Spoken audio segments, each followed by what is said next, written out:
History of اسلام میں Edward گبن لکھتا ہے کہ عمر فاروق اتنے بڑے ملک کو فتح کرنے کے لیے جس وقت مدینہ منورہ سے چلتا ہے تو غلام ساتھ ہے، غلام نے مہار پکڑی ہوئی، کچھ دور جا کر عمر فاروق نے غلام سے کہا کہ سواری روکو، غلام کہنے لگا شاید امیر المومنین قضائے حاجت کے لیے آ رہے ہیں۔ جب اس نے سواری کو روک دیا، عمر فاروق نیچے آئے، قضائے حاجت نہیں کی بلکہ اس غلام سے کہا کہ اے اسلم یہ مہار میرے ہاتھ میں دے دو، مہار اپنے ہاتھ میں لے لی اور غلام سے کہا تو سوار ہو جا۔ غلام کہتا ہے یہ روایت تو دنیا میں کبھی نہیں ہوئی کہ غلام سوار ہو اور آقا مہار پکڑ کے آ رہا ہو۔ اے عمر امیر المومنین دنیا کیا کہے گی، لوگ کیا کہیں گے؟ عمر نے کہا دنیا جو مرضی کہے لیکن عمر یہ کہتا ہے کہ نوکر سوار ہوگا، آقا پیدل ہوگا۔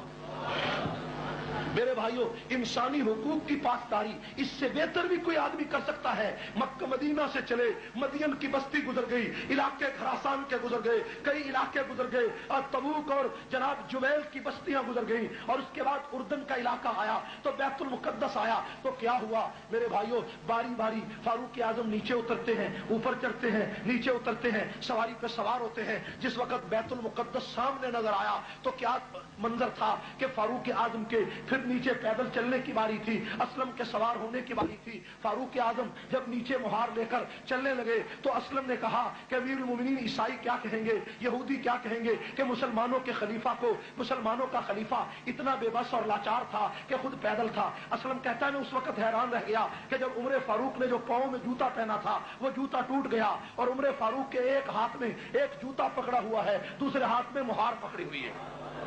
انسانی حقوق کی اس پاسداری کو کائنات میں کوئی اس کی نظیر پیش نہیں کر سکا کہ فاروق اعظم کا ٹوٹا ہوا جوتا ایک ہاتھ میں تھا اور ایک مہار دوسرے ہاتھ میں تھی اور غلام سوار تھا۔ عمر ہے، حضرت عمر فاروق کے ہاتھ میں جوتا تھا۔ اسلم نے کہا امیر المومنین خدا کا واسطہ دے کر کہنا چاہتا ہوں کہ آپ کے ہاتھ میں جوتا ہے اور مہار ہے، یہ دشمن کیا کہے گا کہ اس نوکر کو، اس غلام کو کوئی سلیقہ نہ آیا، خدا کے لیے آپ نیچے سے اوپر آ جائیں۔ عمر نے کہا کہ باری تیری سوار ہونے کی ہے، عمر کی پیدل چلنے کی ہے، عمر کو یہ پرواہ نہیں دنیا کیا کہے گی، عمر یہ سوچتا ہے تیرا پیغمبر کیا کہے گا۔